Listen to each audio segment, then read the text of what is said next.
For Thursday, February 20th, 2020. I'd like to take a moment of silence for our troops that put themselves in harm's way. And to a member of our community, a student that has passed in the last couple of weeks. We want to keep them in our prayers and thoughts for him and his entire family.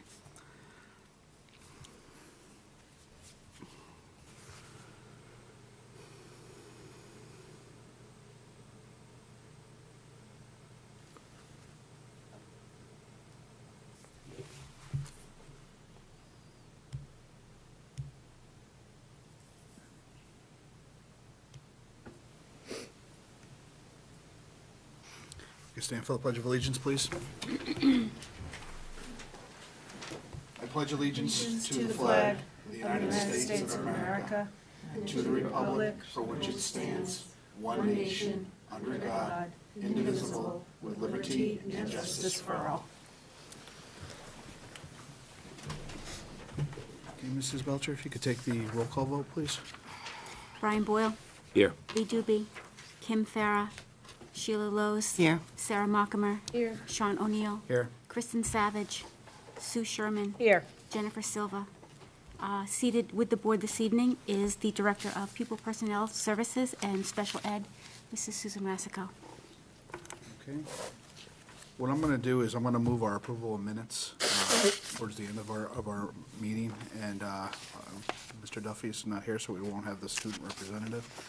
Do we have any delegates and individuals? Do not. Okay, we'll move into our first order of business, is the assessment report.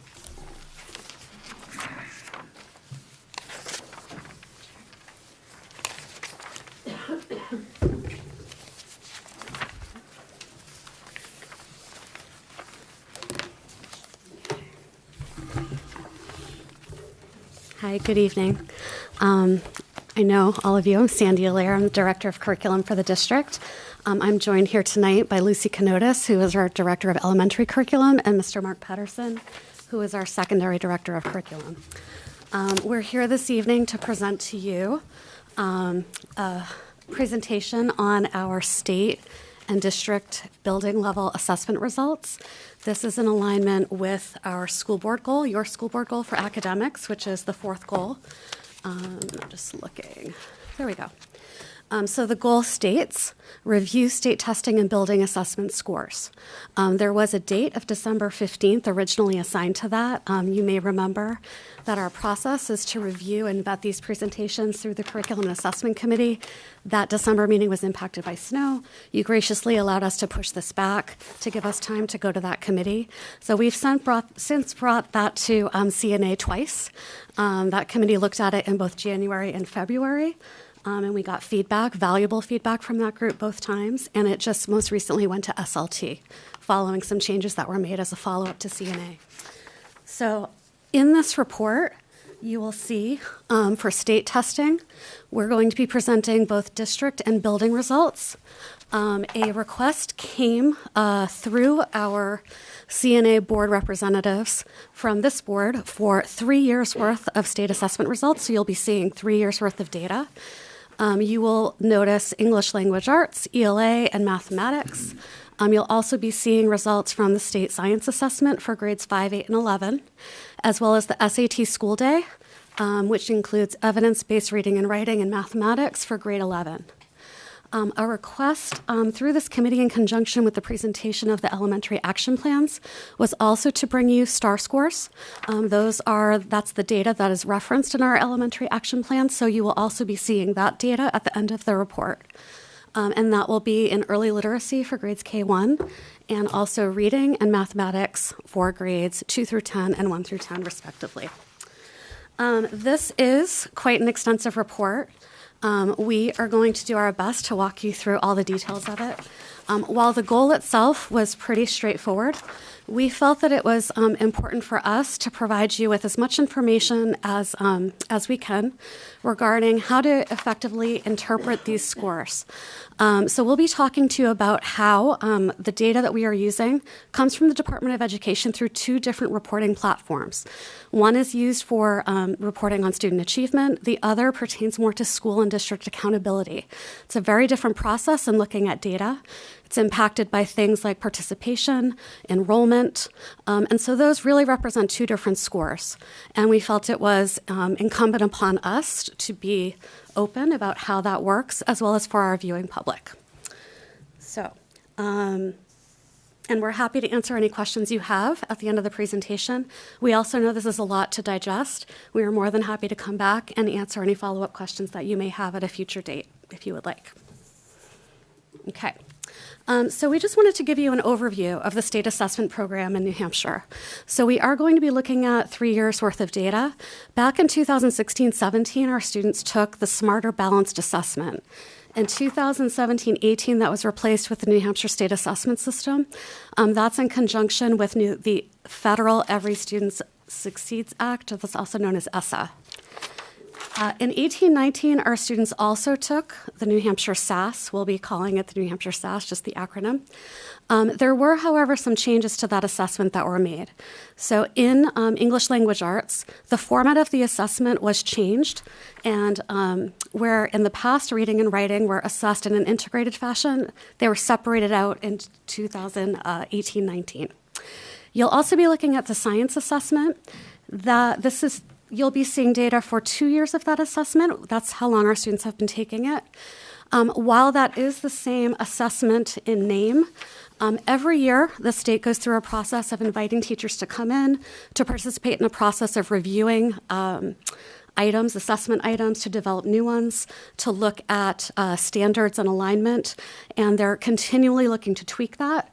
So it's question to question, section to section, not as easily aligned as some of our other assessments are. Okay. So I just referred to the two different platforms that we're looking at. So the Department of Education provides us state assessment and school assessment data through the online reporting system and the school and district report card. The online reporting system is used to report on student achievement data. It is the data that we use to send home parent and student reports at the end of the school year based on the student assessment system or the state assessment system. The data reflects all students who took the assessment at the time of assessment. And we'll talk about that in a moment, what that means. School level results are retrieved through that system. We do not see district level results through the ORS. And then again, I just mentioned the individual student reports. The school and district report card is a different platform. So if anyone who is interested in looking at our testing results as a district, this is the place that people look. It is the data that is released publicly on the Department of Education website. There's a platform, it's called iPlatform, and then there's a link called iReport, and you can access all of this for any school or district in the state. This is the data that was released publicly back in December when we talked about the data being embargoed.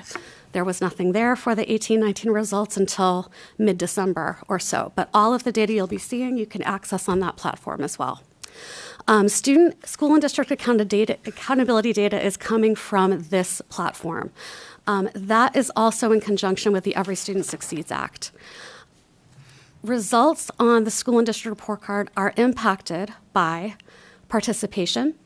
So the state requires that all schools and districts have a minimum of 95% participation of all students in the state assessment. The results also exclude data for students who are enrolled for less than 90% of the academic year. So while the online reporting system, which is what we use to send reports home, that reflects all students, the school and district report card does not. And we'll talk about the impact of participation data in a few moments. These are the results that are also used to determine school effectiveness and accountability, and to identify schools that are in need of support or improvement in conjunction with federal funding. And because we receive federal funding through Title I, we fall into the category for school accountability in accordance with these guidelines. So a little bit more about that. So the school and district report card looks at whole groups, grade levels, district results. They also require us to show growth and achievement and equity across certain subgroups. Subgroup scores are calculated for groups of 11 or more students. For some of our schools, we'll be looking at these subgroups. You'll notice that we do not have a sufficient number of students in that subgroup population to qualify for data that is relevant for school accountability.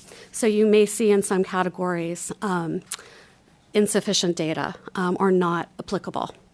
So the subgroups that come into play with this process are students with disabilities, economically disadvantaged students. That data is determined through reports of free and reduced lunch that come into our schools in the fall. English language learners, I can tell you as a district, we do not have sufficient enrollment of ELL students to qualify for that subgroup. Race and ethnicity you will see in some schools. Those are relevant subgroups. And sex is reported on the school and district report card. That data, the female-male populations, does not factor into school accountability, but because it is publicly reported, we thought we would share with you as well what that looks like across those populations. Alongside those subgroups, they look at specific indicators. The heaviest growth weight is on achievement and growth, although they do also look at English language proficiency and equity. At the high school level, they also look at graduation rates to determine whether schools are in need of improvement or in good standing.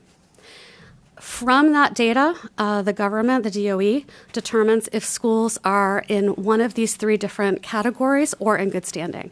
So comprehensive support and improvement schools are schools that score at the school level in the lowest 5% across the state.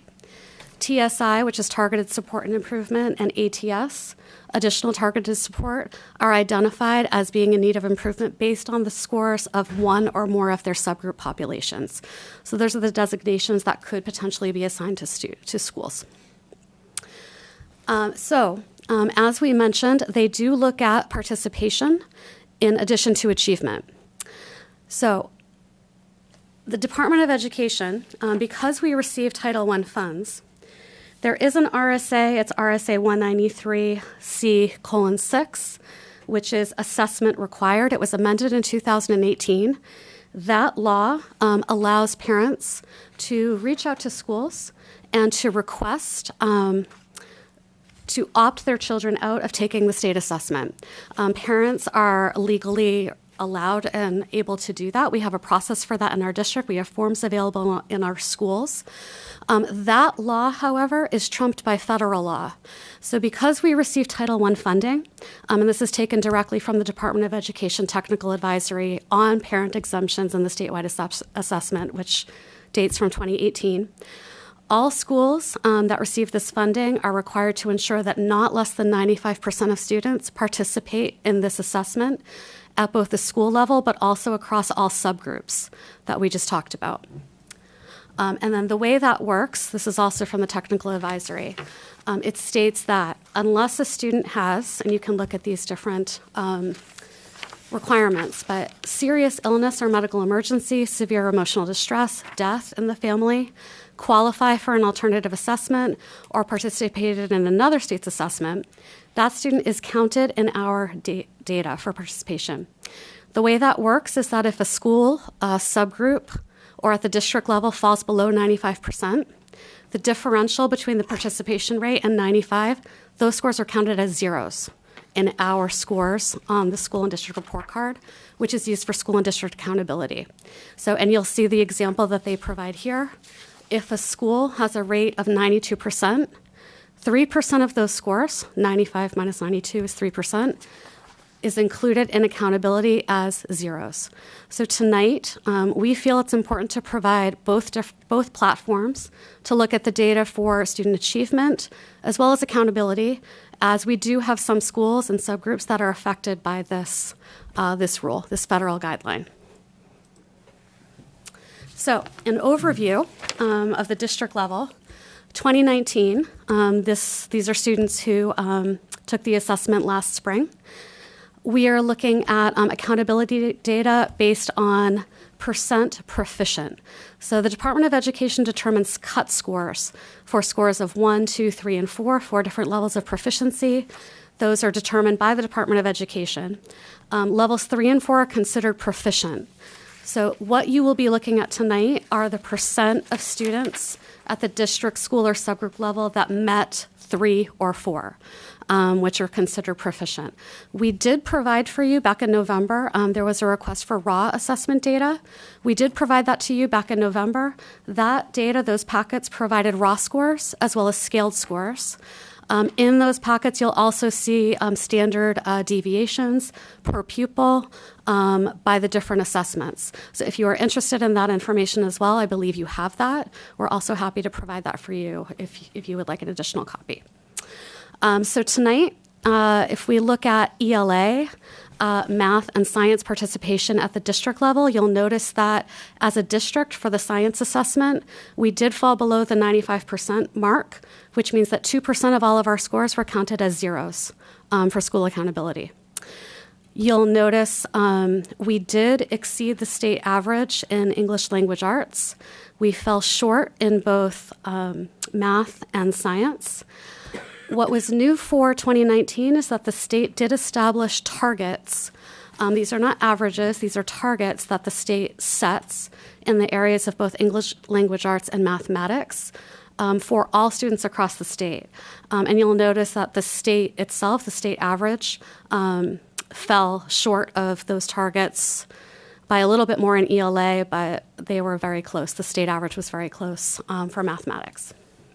And they do not have state targets for science at this time. This is a 2-year look. In regards to the 93% on the science. Yes. Can you comment to why there were 7% that didn't participate. What kind of metric would you use, or bucket would you put? Is it kids opting to exercise or the families deciding not to opt out of it, or is it, students happen to be, Yeah, so this sick is that day? Department of Education data that's used to determine that. It takes into account enrollment as well. Participation, but the school and district report card looks at enrollment. What I can tell you is that we have a process for opting out. We have letters on file from any families that actively requested that. We do have students who are sick or absent the day of the assessment. We have procedures in place in every school in our district to track those students down. And to set up a time for them to take the assessment and make it up, for lack of a better term. We have specific assessment windows that are determined by the Department of Education. So once they close, if we haven't been able to track that student down, it closes, we lose that opportunity to do so. We also have procedures, you saw some of the exceptions, so medical emergencies, death in the family, situations such as that. We have forms that our principals complete at the end of the assessment period, and they send those to the Department of Education so that that can be taken into account as they are looking at participation rates. I was just trying to figure out the difference between, with the mathematics at 96% and this one at 93%. What's... Yep, so they're assessed at different times, but. One of the things that you might find is that science is not all grades. So math was all grades, of the grades assessed, Yep. right? And science is only 3 of the grade levels, so that number isn't gonna be the same. So you got a subset of the students then? Right, Okay. Yeah. that's right. And as we continue looking at the schools, you might be able to figure out that, is it happening at different schools? Is that, because that's 93 as a whole district.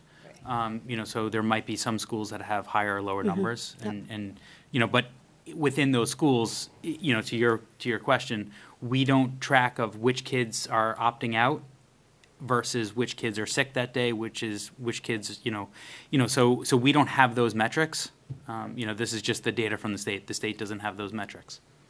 Isn't one of the grades that takes the sciences 11th, right? Yes. So Correct. you have kids that are also going to the VOC program that might miss the We assessment? do have students that, they typically are, we try to have them take the science assessment during their science class. Right. There are some juniors that don't have a science class. Right, There right. are some juniors that, yes, they're going to CTE at Pinkerton and Salem.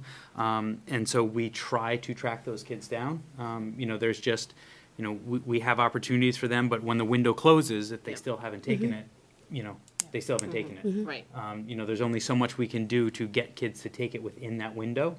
you know, that, you know, there are just some kids that just don't, that, you know, for whatever reason, just Yep. don't do it.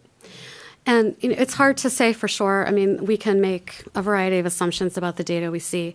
We're reporting what we have from the Department of Education, but it's interesting, you know, myself, when I look at this, I questioned in 2018, the new RSA went into effect regarding parental rights to opt their children out.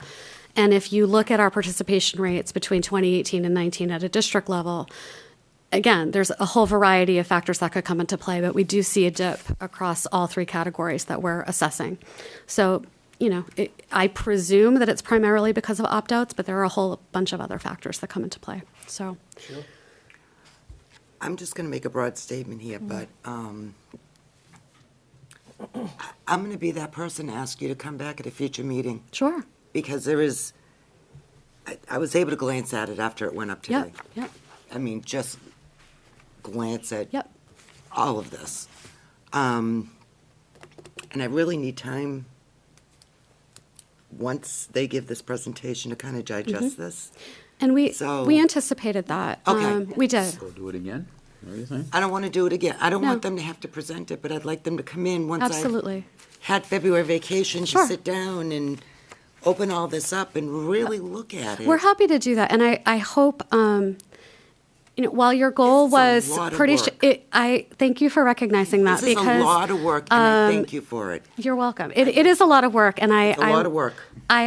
we understand the difficulties that you're presented with in getting this amount of data at a late notice. However, this is truly a reflection of hours, tens of hours of work.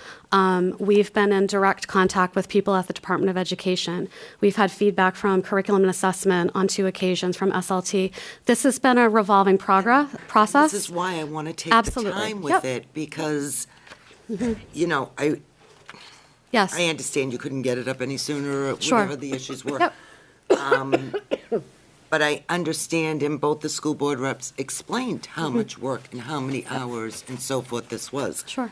So I don't want to, you know, I'd love you to explain it, but I still want the time to sit in my living room, read it over, mock it up. Absolutely. Write down my questions. We felt it was important to put the context to what Right. you were seeing. Right. So we're more than happy to do But that. I just didn't want anybody to really get in weeds, because we're going to be doing this again, because I'm going to ask for it. Okay. Sorry. No, that's fine. So just, you know, as we present the data, we fully anticipated what you were suggesting. And so we are more than happy to come back and go into more detail, answer any specific questions you have.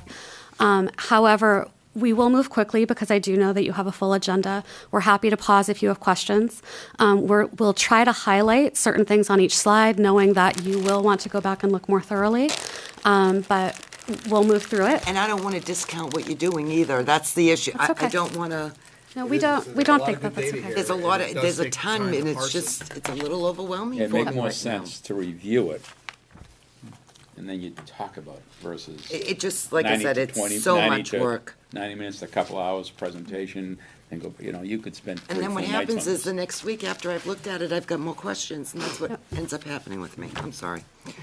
Okay. And we understand that, but because of the complexity of how this data is calculated, used, and the effect that it can have on the standing of our schools with the Department of Education, we felt that the onus is on us to present that information to all of you so you can make informed decisions and work with us collaboratively to improve our schools.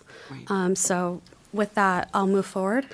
You will notice that while we did have a decline from 18 to 19 in math and science, we did show some growth in 2019 in some of our areas of proficiency. So I'll move forward.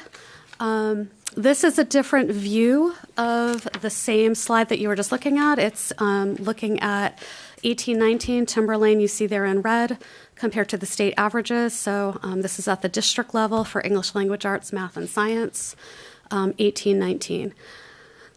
So again, we did see some declines from 18 to 19. That being said, some of those declines were consistent at the state level as well. Okay. So we'll move a little faster. Please slow me down. I'm not looking for you to move faster, slower. No, but you're going to see the same sort of slides over and over again. So I'm just going to highlight for you. We're going to move into the SAS data. On this slide, you'll see that we have district participation, but then it is broken down by school. And you will see that our rates vary by school. We've highlighted in red any percent that falls below the 95% threshold. So again, that means that the difference between that red number and 95, that amount was counted as zeros toward our accountability. Again, the next slide, you'll see same visual, same numbers, but in that bar graph. On this slide, one of the things that we want to make sure that we continue to bring up for the public was the changes in the assessment. So the 2017 data was smarter balanced. We moved to New Hampshire SAS, and then the New Hampshire SAS in two areas changed that we talked about previously, right? It changed in ELA and science. So that data is a little bit different. What used to happen is that writing, while it had its own assessment, some of the written portions on the reading test, that data was used to give proficiency information toward writing. And what they did this past year was they completely separated them. So the reading is only reading and the writing is only writing. So that's just a little tweak there. On the next slide, you'll see that in this district, these are the two subgroups that consistently come into play for our schools. Other than gender, which as Sandy mentioned, gender is not used toward accountability as a subgroup. So you'll note back to slide 5, 11 students need to be in each of those categories to count as a subgroup. All right, so I'm going to take a look at the math data now for the district. So if you look in this first slide, it's again a district-wide look comparing our district versus the state. The district is in red, state is in gray there. I just want to point out that last bar, grade 11, that is the SAT. That is the state assessment for the for math and ELA at the district level. We were above the state average for that, or the proficiency in the SAT math. And then in this one, it's again looking at those cohort groups. I don't know if Sandy or Lucy mentioned this, but those different colors are the different cohort groups. So besides just comparing year to year, it's also important to look at how that cohort does, because if you look at 17 to 18, you're looking at two different groups of kids. 18 to 19, again, it's two different groups of kids where, again, we also looked at it by cohort, but as the test changes, as things change, there's lots of variables going on when you start making these comparisons, because, as we've seen all 3 of these years that we're looking at, it hasn't been the exact same test all 3 years. So in some regards, it's kind of hard to see that, but you can look for trends, you can see certain things, but we also felt it was important to look at cohort groups besides just year-to-year comparisons there. So again, looking at those two subgroups, students with disabilities and students that are economically disadvantaged, in both of these cases as a district, we are right around the state target. Although we decreased in both of them, we are right at or similar to the state target in both of those subgroups. And I'm going to continue looking at the science results. So again, we're looking at the grades 5, 8, and 11. Those are the only grades that are assessed in science. In all 3 grades, we were below the state science proficiency, or the state average in proficiency. In grade 5, we were close to it. We do fall below it. Again, looking at it from sort of cohort groups, if you will, but only looking at 2 years, and the state and the test is 5, 8, and 11. It's hard to look at those cohort groups because they don't exist year to year. So we'd have to go back many years, but the test was significantly different, and it was a much different test, and you can't really compare it at cohort groups at that point. This is year 2 of using that New Hampshire SAS Science. It's a much different test than, so our 11th graders might have taken a science test in previous years, but the test for the past years is much different than what it ever has been in the past. It used to be paper pencil with things that they were actually doing. Now it's 100% computer-based. The types of questions are very different. What the state told us and what the state is reporting out are different. I'm not going to derail us and go down that. Maybe when I come back, we can have that discussion. Great. Can I just, no performance-based for science anymore? So the questions, the old performance base where, they used to drag a brick across and they would actually tactile be Hands-on doing things. hands-on things, those have all disappeared. So the style of the questions are phenomena-based.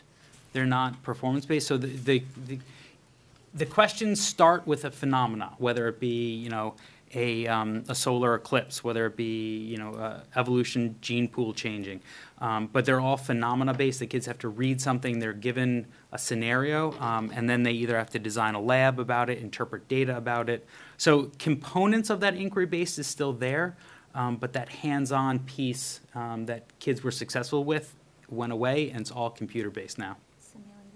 It's simulated, hands-on. It's a lot of informational text. There is quite a bit of informational text. Okay, thank you. So now we're going to shift from looking at district level results to looking at the individual school results for reading, English language arts, mathematics, and science. We'll be looking at scores from the 2017 Smarter Balanced Assessment. Also, in 18 and 19, I'm going to go back to what I said earlier regarding the 2 different platforms where we retrieve our data from the Department of Education. The first column that you will see for 18 and 19 is the Online Reporting System, or ORS. This is the platform that is actually used to administer the assessment to all students in grades 3 through 8. Again, grade 11 takes the SAT. This platform gives us student achievement data that reflects all students who took the assessment on the day of the assessment, or if they made it up within that window. We're also showing you data from the School and District Report Card, or the SDRC, you'll see in the charts.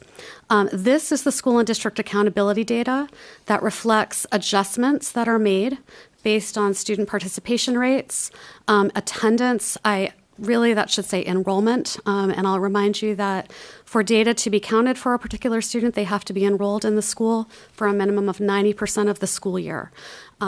So those are changes that are made through the Department of Education. That is not data that we manipulate ourselves. And these results are also calculated based on achievement, growth, and participation across the schools, but also subgroups. So all of those changes are made with specific formulas that they use. We're showing you the end result of those changes after we receive them. So looking at participation, we're going alphabetically through the elementary schools, and then we'll show you the middle and high school. You'll be seeing slides that look very similar. We have the same approach, the same format of charts for all of the schools. I'll walk you through them the first time, and then we'll move through the additional schools and come back to answer any questions you have. Atkinson Academy. So on the left there, that is a reminder of that technical advisory that explains how participation works. So as a reminder, if we fall below 95% participation because we are a Title I federally funded district, those scores, the difference between 95 and the participation rate, are counted as zeros in the school and district report card. So Atkinson Academy, their rates as a school for ELA and math were 93. From science, it was 89%. There, for a subgroup to count, there's a minimum of 11 students. In Atkinson, that data is suppressed because of the size of that population in that school. So you will sometimes see that as you look through these charts. That is the reason for that. For students with disabilities, you'll see that for both ELA and math, we had 79% participation. And for grade 5, Lucy spoke earlier to the science assessment being one grade level only. It's a smaller population. We had fewer than 11 students in that subgroup, so you were not seeing that data for the science assessment. You'll also see the data based on race and ethnicity for participation, as well as female and male, which is reported but is not factored in as a relevant subgroup for achievement and equity. So here's what these charts are going to look like. So again, you are seeing the color coding refers to cohorts. In 2017, that's a Smarter Balanced assessment. The two columns that follow, the online reporting system on the left, that reflects all students who took the assessment, while the SDRC is the accountability data that is adjusted based on participation, enrollment, and other factors, equity, achievement, growth, et cetera. You'll see that data for both 18 and 19 in math, English language arts, and science. On the left of these charts, as we go through, we've included for all three categories of the assessment, for all grade levels, the state average, the district average, and the building average. So some things of note, we talked about the impact of participation. For 2019, if you look at grade 5, for example, for mathematics at Atkinson, their participation rate was below the 95, and you'll see a 2% drop in their achievement for mathematics. If you look at grade 4, it's even more significant. If you go down to grade 4 for English language arts as well, you'll see a larger impact. In science, through the online reporting system, we were right at the state average for science, which was 39%. Based on the adjustments that were made on the state and school and district report card, we were at 36, which brought us below the state average. But we felt it was important to share both sets of data so that you can see the impact of these adjustments as they are made to our data, which is what is publicly reported to our residents, to everyone across the state. It's the data that's used to make decisions based on whether or not we are in good standing. So we wanted to share both sets of data with you. So this is, again, the first slide that you will see. This is Atkinson. We're also including Atkinson's subgroup population data for you in both reading, ELA, and again, they set proficiency targets. We exceeded them in ELA. We did not have a large enough sample size for mathematics. And I'm sorry, for economically disadvantaged, and there you have the mathematics subgroup data. So we're going to go through all the elementary schools. That was your request. The sequencing of the data that you'll be seeing is identical to what we just showed you. So again, we'll come back to answer any more specific questions once you've had time to digest this. Okay, so we're going to take a look through.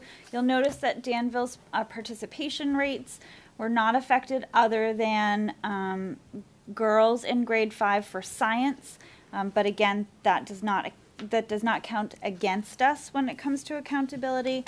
But there were many suppressed data groups there too. For the 3-year trend, you will notice that Danville outperformed state and district averages in math and science. And you can follow those cohorts. Again, the difference between the two reports, in some cases, those scores were affected. Then you have the two subgroups, students with disabilities and economically disadvantaged. In 2019, that for our economically disadvantaged population, that was suppressed due to a small size. So we don't really have comparability there. Same thing in math. But you will notice that both subgroups outperformed the state targets in those two areas. So here we have Pollard's participation rates. Both of our subgroups, economically disadvantaged and students with disabilities, were affected by participation. So 2% of zeros were factored into our accountability data for both of those subgroups. Then you will see their 3-year trend. Pollard exceeded the district average for science and fell just below the district average for ELA, but ahead of the state average. When we look at their subgroups, the students with disabilities and economically disadvantaged, we have that data there. They met state targets even though 2% of their data was factored in as zeros. And then you can see mathematics.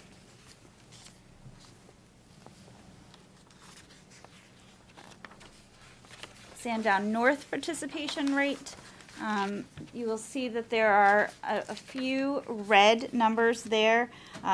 All students for science, they fell at a 94%, and students with disabilities taking the math assessment was a 93%. We are also in science going to be affected accountability-wise by the fact that 94% of our white subgroup. So I think one of the things that we maybe didn't mention are that if I'm a third grade student taking the test, I count for multiple subgroups. So I count as a third grade student, I count as a female, I count as white. If I fall below our economically disadvantaged threshold, I fall in there, I might have an IEP, I fall into students with disabilities. So my data is accounted for in multiple different subgroups. And we don't have a way of tracking that necessarily to be able to say, you know, this 0 was did affect all of these areas. We have 3-year trend data for Sandown North. Sandown North fell between the district and the state average, even with the zeros that they had factored in, because they fell below the participation rate threshold, and they also exceeded district and state averages in math. Here we have the students with disabilities and economically disadvantaged subgroups.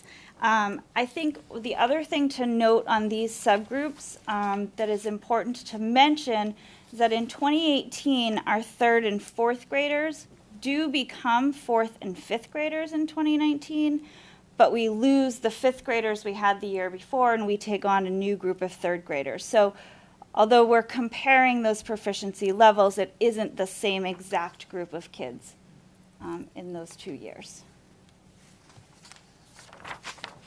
And then we have math for Sandown North for those 2 subgroups.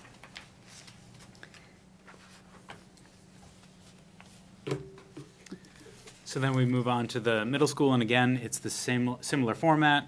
Again, those red numbers are those that are counting as zeros in those groups. So we have ELA and math, only 93% in the economically disadvantaged and the students with disabilities.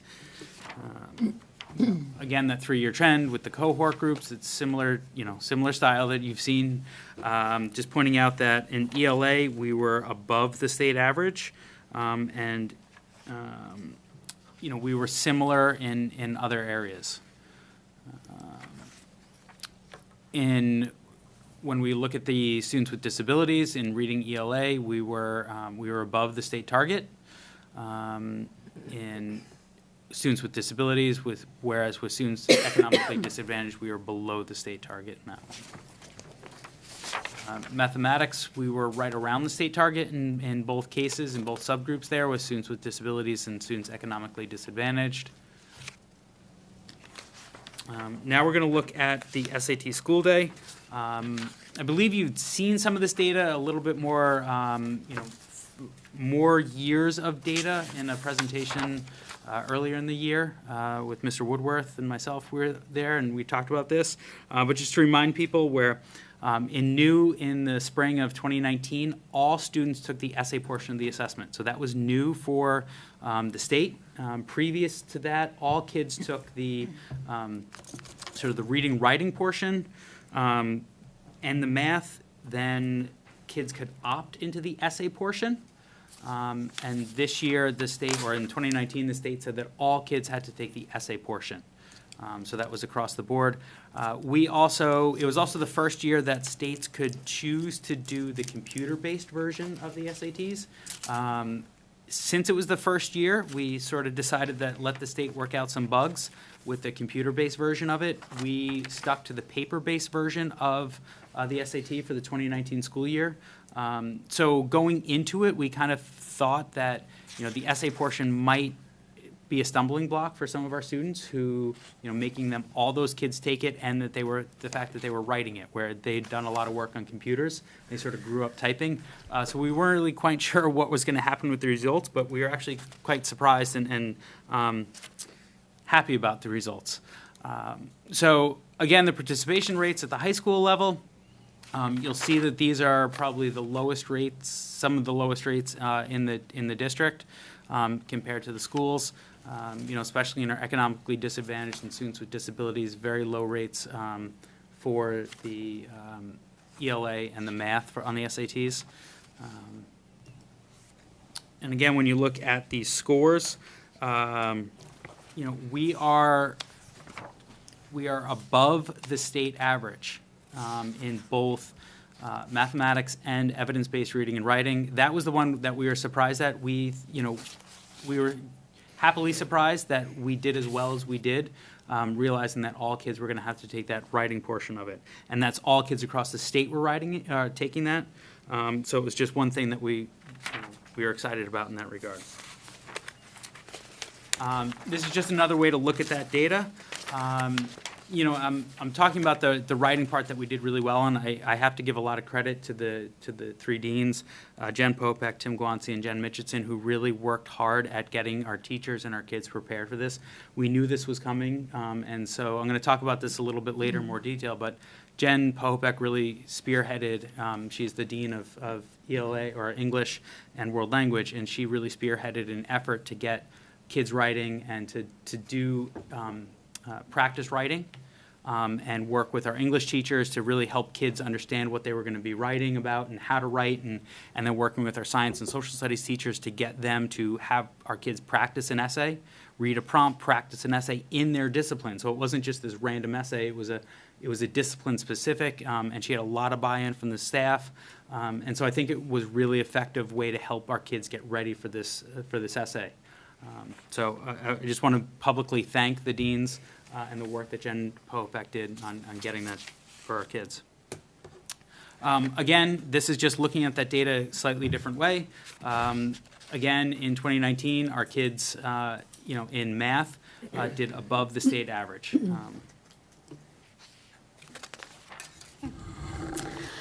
So that concludes our presentation on the state assessment data, but there also was a request to bring to you results from the STAR assessment. So we'll be looking at that. STAR is a different type of assessment from the state assessment system. It is used for universal screening. So we use it to look at which students are reaching benchmark, and also to look at areas for potential support for students. Students in need of interventions, determining tiered instructional and interventionist groups for students, enrichment opportunities. It's also used for progress monitoring for some of our students. They're assessed more frequently throughout the year to assess whether or not interventions that are being implemented are successful with students. We look at it to identify specific skills within both reading and mathematics. We can drill down to skills that align to certain standards to see not only how students are performing, but which skills they might be ready to learn. And that's a way for teachers to differentiate their instruction in the areas of reading and mathematics. We also look at student growth percentiles to measure growth. So regardless of where our students are at in terms of their percentile rank and performance, we are looking for all students to grow throughout the year. So we do use it for that purpose as well. STAR is a platform that provides us with multiple different data reports. We have screening reports by class and grade level, diagnostic reports, instructional planning reports that teachers can use. Is more what I just spoke to, looking at some of the standards and where students are ready to begin learning new things. Progress monitoring reports, growth reports, longitudinal reports that go back 3 to 5 years, and we generate parent reports that are mailed out throughout the year to all parents as their students are assessed. The parents' reports do use percentile rank. That is the data that we will be using in our presentation tonight. So percentile rank is the measure that is sent home to parents to inform them on their child's progress. It is the data point that was included in our action plans that were presented to you earlier this year. So our schools this year set goals, building-wide goals, in accordance with percentile rank. And again, it is used to determine individual and group intervention groups and enrichment opportunities. We did provide raw STAR data files for you earlier last fall in November, I believe. Those reports also include student growth percentiles by both school and grade level. So if you're interested in looking at that, again, I believe you have that, and we're happy to provide that again if you like. Looking at percentile benchmarks in the STAR system. So currently at the district and school level, students who meet or exceed the 85th percentile rank are considered above benchmark. Students ranging between 50 and 84 are considered at benchmark. Students that fall below 49 are below. We also, of note, in 2017-18, we increased our benchmark from the 40th percentile rank to 50th. So when we show you our 3 years of data and the STAR assessment, it's interesting to note that in 2017, you're looking at a different expectation for students who are meeting benchmark than you are in 18 and 19. So I just wanted to point that out to you. I'm sorry, can you repeat that? 17, 18 is a different benchmark than 18? Yeah, so let me actually, I'm going to go forward 16, to 16, 17. My Okay. apologies. Yep, 16, 17. So the first chart, again, we've used color coding to track cohorts. These are the same colors that were used to track specific cohorts through the state assessment system. So if you have the time and you'd like to compare between the state level reading assessment, reading and STAR, you can track years, colors, and make comparisons if you have interest and time to do that. We do have, STAR changed its platform for us this past year. We transitioned to a new platform. We had some trainers who came in August to train our staff. With that, we lost the ability to go back and retrieve longitudinal data. Again, STAR is used really more in the immediate it's more immediate as an assessment. We use it to plan interventions, to adjust instruction with students, and to progress monitor. It's not designed to really track long-term data, although we do maintain that data. But in some cases, for grade 1, for example, early literacy, we were not able to retrieve those reports. And because this is district-level data, we had building level data, but we're not able to look at it through a district lens. So this is one of those situations where you'll see not available. I believe in most other cases, we were able to retrieve that data from 16, 17 for you. So early literacy, just quickly of note, assesses both reading and math and is administered to students in grades K through 1. At the district level for reading, of note, you'll see that, just trying to highlight a few things. Again, we know it's a lot to digest, but looking at grade 10, for example, in 17-18, there was a decline from 48% proficient to 42 in 18-19. But if you look, again, if we're tracking cohorts, we saw some slight growth from 40 to 42% for that group of students. So again, looking at the data and that color coding to be able to track growth of specific student populations, we hope will be helpful for you. Okay. And my last one is just math. So again, in math, some things of note. Just wanted to point out, in grade 3 this past year, our students were 79% proficient. We also had great success in grades 4 and 5, actually the elementary level across the board. Grade 3 was in the state assessment. They had a very strong performance in mathematics as well, and so we're seeing some similarities between the two platforms and how our students are performing. So we're going to look at the school-based data, but before I do, I just want to add that these proficiency numbers, percent proficient, come from the spring assessment. Yes, So we do give this assessment 3 times in the year as a benchmark, but this information is not cumulative over the year. It's whatever the student received on that one spring assessment day. So we'll move on to Atkinson. Atkinson Academy has designed an ongoing process of data analysis, and they implement personalized learning times for all students in both reading and mathematics. And they use this data to help drive decisions about groupings of students. You can look at Danville's data on the next slide. Again, you'll see all the cohorts are the same color. Teams have been using STAR data as well as other data points, so they tend to triangulate their data during PLCs to help identify student needs and plan interventions to help support growth. Teachers have started to combine students across classes, so within a grade, they will use their personalization blocks in order to provide interventions to students of like needs. And whenever possible, personalization blocks are staffed with an additional professional to help provide more opportunities for instruction and student intervention.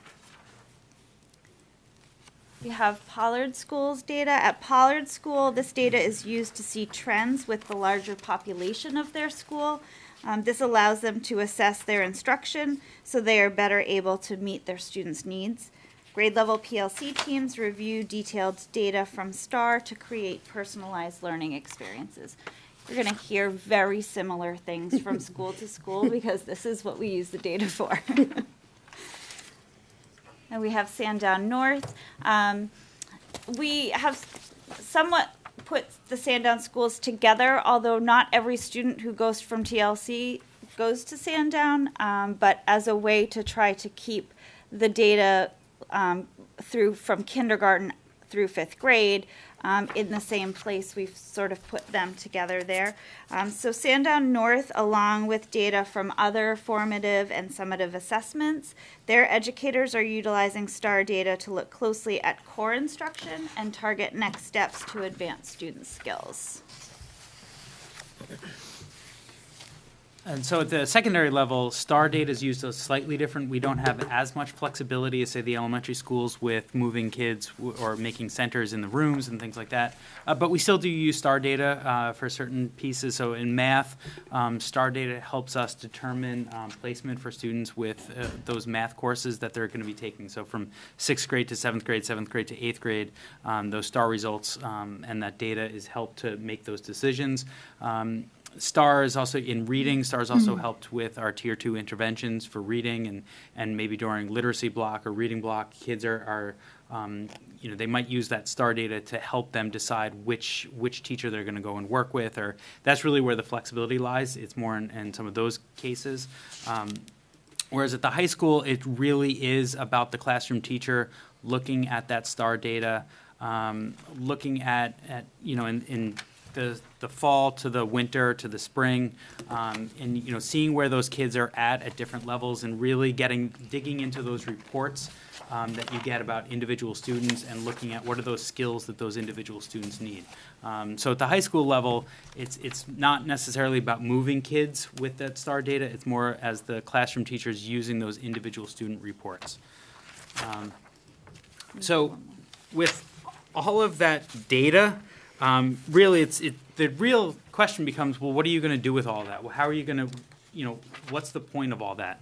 And it really gets into the ongoing and continual improvement.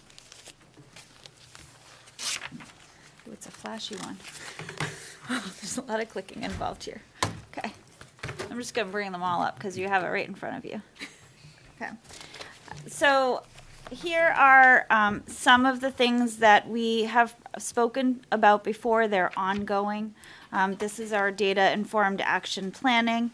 We continue to implement our district competency-based curricula written to engage students in more rigorous learning outcomes.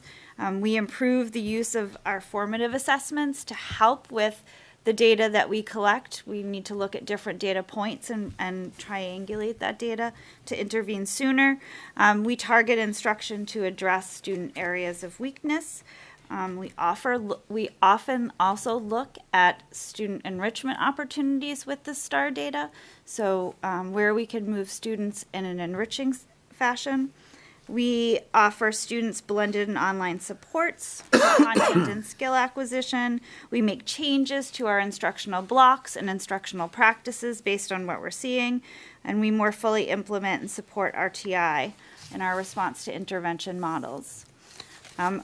One of the things that we began doing last year, as Mark mentioned about the SAT writing, we had a heavier focus at the elementary level on the interim or benchmark modulars that New Hampshire SAS does open up to us sometime in October, which are basically practice assessments. But unlike what used to be the Smarter Balance practice, where it was not adaptable, it was just a very basic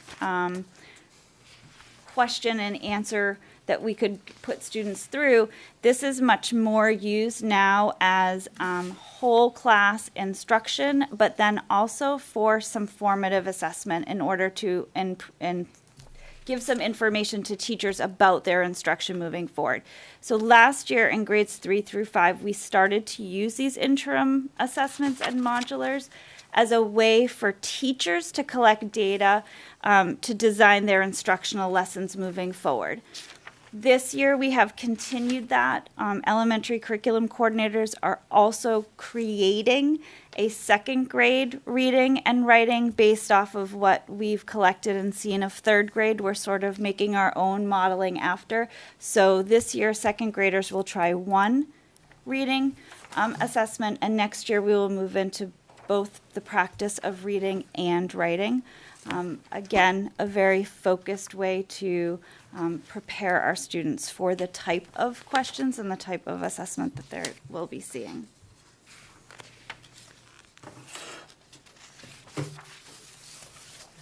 So as I mentioned before, the deans did tremendous work with their faculty about the SAT preparation. It was actually a 4-week plan. We plan on doing that again because we felt it was very successful. So in that first week, without reading everything here, that first week, 11th grade English teachers introduced the SAT grading rubric and help kids read that rubric, read the prompts, brainstorming ideas. And then in week 2, grade 11 social studies, in grade 11 social studies classes, those teachers went over SAT preps. They then had 50 minutes to write a practice essay using the real SAT prompts from released SAT prompts that were connected to the exact social studies curriculum. I think it had something to do with the Vietnam War maybe, which falls in line with the junior year social studies curriculum. So then they submitted those essays to the social studies teacher, and the social studies teacher used the SAT rubric to then score those essays from those students. So then in week 3, that same process happened in junior year science classes. So whether it be chemistry or physics, again, using those SAT tips, using the 50-minute block of time, using the real SAT prompts. And I think there was ones that we even found ones that had to do with chemistry, ones that had to do with physics. And so again, the kids were doing things that align to the curriculum already. So I think that helped with the buy-in from the teachers. So then the science teachers graded those, then they gave them back to the students. And so now in week 4, in those grade 11 English classes, they came back to looking at those essays. Kids talked about it, kids looked at their results, looked at the rubrics, did some inter-rater reliability with each other, spoke with their English teachers. So they really went through this 4-week process to really help them understand, how to write a good essay, how to follow the prompts, and also what is the SAT looking for when they grade those essays. So we felt that plan was very effective, and so we are repeating it. We're planning on repeating it this year. We're going to get a start on it fairly soon because the SATs now this year, we're going to the digital version, and there's a 3-day window in April. And so you have to get them done in that three-day window. So as soon as we get back from February break, we're actually going to start looking at this 4-week process to get our kids ready for that. And then, we do have ongoing professional development, and we can tie our professional development going back into all of this data and looking at this data. So we have, as Lucy said, we have some writing instruction going on in grades K through 5. Looking at those inquiry groups and getting those kids to write more. We do have monthly PD in K through 5 on the modes of writing and curricular expectations. We have a number of professional development opportunities in math we have guided math, ongoing assessment project, or OGAP. We have an OGAP PLC, or professional learning community, that models to analyze and sort students' work for instructional next steps. And that's, anecdotally, I've heard a lot of great things about that work.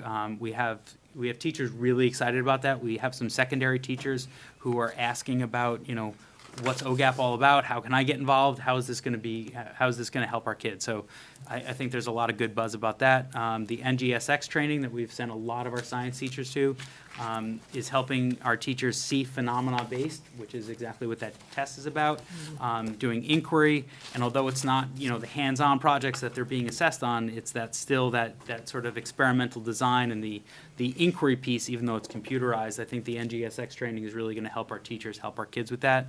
And then finally, just all around, we're specifically in grades 6 through 12, we have ongoing PD work with competency-based instruction, assessment, and reporting out reading and writing.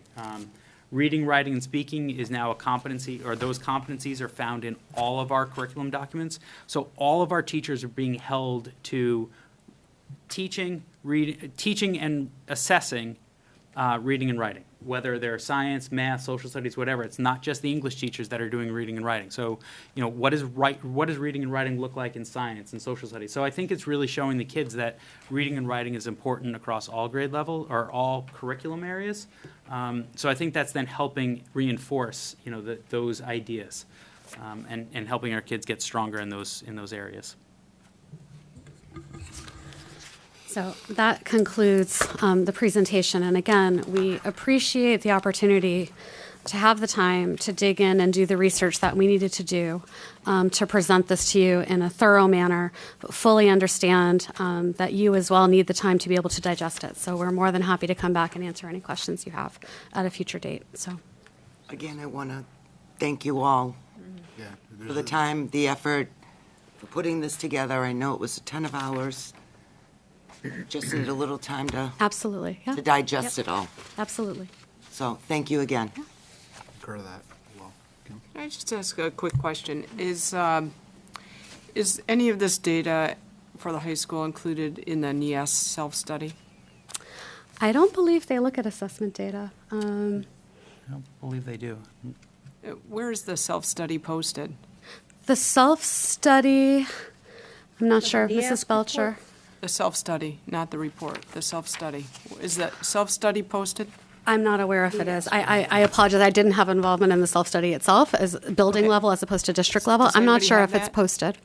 Could the board request an action item to have a copy of the self-study for the board, sent email to the board? For that was part of the NEASC The- process. Yes, the Yes. NEAS Not self-study. this testing stuff, but No, yeah, no. you're- Okay, I'm only asking that because there's going to be, and you may not be here, so, sorry, it's a little off. And could you explain the Endicott survey to me? The Endicott survey? Yep. Sure. I can do my best, although. Briefly. Yeah.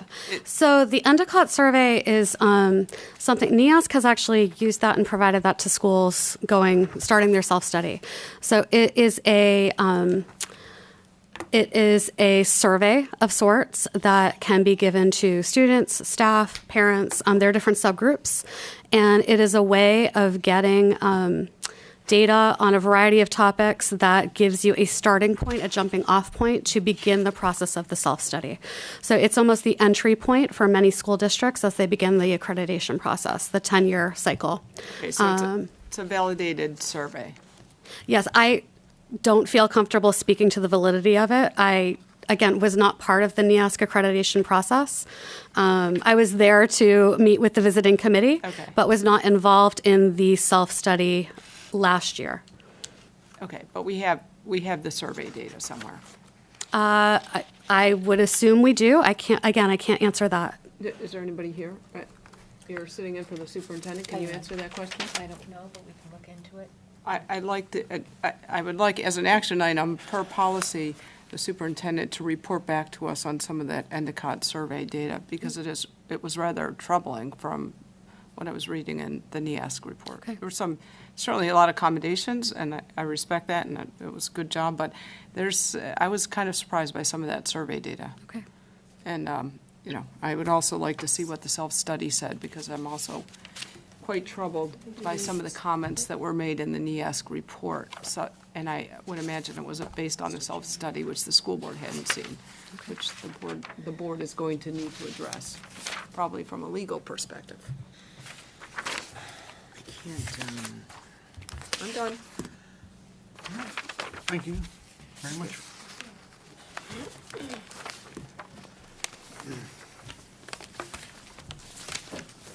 Okay, we have, thank you again. Thank you.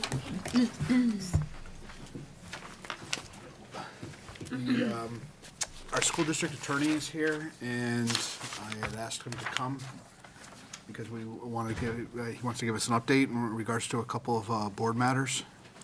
So what I would like to do is to go into a non-public under RSA 91A. I think wouldn't it be better to recess and go into a non-meeting with council? You could do that either way. It just is if we wanted to make an action or anything like that, but I assume that this is mostly going to be a data-driven conversation. So we need to recess. So So I guess we would, Jim, how would we normally do this? We would just adjourn? recess not- and go no, into not a adjourn. non-meeting? Yes. Recess and then go to our non-meeting and then Take an come. action item, you can come Come out. back in and you Do can it publicly. then go into non-public if you want to do that in non-public. Okay. All right, so then we'll go that way. The meeting will recess, as we will have a non-meeting with legal counsel, and then we will convene afterwards and continue on our meeting. Okay? Sarah? Oh, this is something totally different, I'm sorry. Do you have any idea So what we're gonna this is? I don't know go what, I off. can't see what. the- I'm not. We're saying- recessing We're right now, recessing. please. We're off. So go We're off. offline. Yeah. Sorry.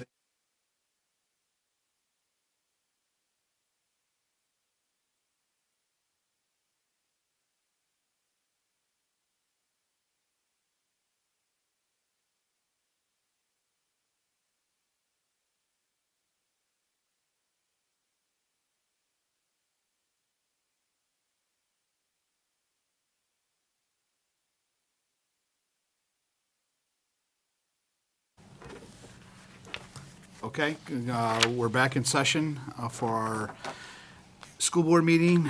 Time is 10:10 PM. What we've done is we have a couple of items that we're going to take, and we're going to revise our schedule, our agenda here. So what I like to do is to move right on to this nomination, Susan, that we have in part of our packet. Personnel report? The personnel report, and then we got a couple of motions that will be coming out from the board. But we wanted to get stuff done that we needed to get done tonight this evening, because some of the other items that are gonna move on our agenda to a subsequent meeting. The very end in the colored paper, all the way to the end. That's personnel. See all the way? The letterhead? There you go. Got it. Okay. So for our personnel report, we have no resignations. We do have two nominations. One is Brian Attardi for the Timberlane Regional Middle School, ELA Enrichment, and Stacy Merriam for the Atkinson Academy Interventionist. And there is a professional retirement and a request for consideration for benefits. Okay?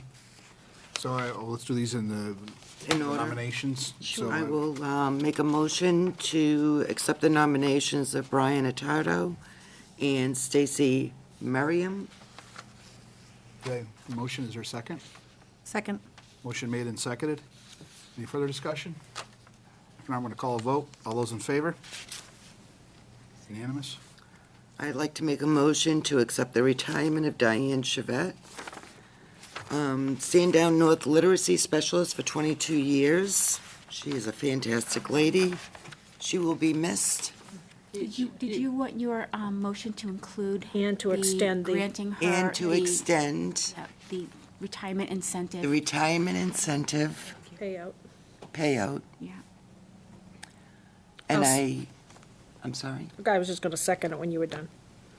with much gratitude, and I wish her well. I'll second that. Motion been made and seconded. Any further discussion? Now I'm gonna call the question. All those in favor? Unanimous? Okay. We got 3 motions here. Okay, I'm first. Yep. I'd like to make a motion to allow Dr. Farah to contact NEAS on behalf of the board. Okay. Is there a second? I'll second it. Seconded by Sue. Any further discussion? Not, call for a vote. All those in favor? Unanimous? Okay. And the other one? Sue? Yeah, I'd like to make a motion to issue a directive to the superintendent regarding the Timberlane Regional School District process for bringing forward long-term suspension and expulsion requests to the school board, and to work with the board's attorney to ensure students receive their due process rights, making sure they're being followed according to state laws, regulations, and school board policy. I'll second that. Okay. Thank you, I appreciate that. It is after my witching hour. Thank you, Sue. Thank you, Sue. A motion was made by Sue. Was I there- second. and seconded by Sheila. Further discussion? Not, call for a vote. All those in favor? Unanimous again? Okay. Jen and I would like to motion that the Timberlane Regional School Board request a special meeting of the SAU Board to discuss a new personnel matter unrelated to any ongoing litigation or other pending matters. I'll second that. motion's been made and seconded. Any further discussion? Can you, unrelated to the current? To any ongoing litigation or other pending matters. Thank you. Wait until you get all that done, Kathy. Yeah, motion to, special meeting, SAU Board to I'm sorry, I didn't write it down. new I'm sorry. personnel, no, it's all right, new person. Personnel matter, Matter yep, unrelated. to any ongoing litigation or pending matters. And you have a second? Sheila was seconded me. that. Thank you. Okay. Any further discussion on that question, or that motion? I'm going to call it question. All those in favor? Also unanimous? Okay. Check registry was signed, I believe we have. I had a question on it. There's not enough signatures, I don't think. I had a question that we couldn't get answered, so I didn't sign because of that. What was the question? There's something There's a redacted. redaction It's a and redaction, I couldn't And I place don't it know. off the Want me to top of look my at it and tell head. you what it might be? Sarah, I just, Was that the one that we discussed the other night? No? I just couldn't, I saw it this morning or early this afternoon, but I just couldn't place, it's on a What it might vendor be. list. you know. On the short list, you said?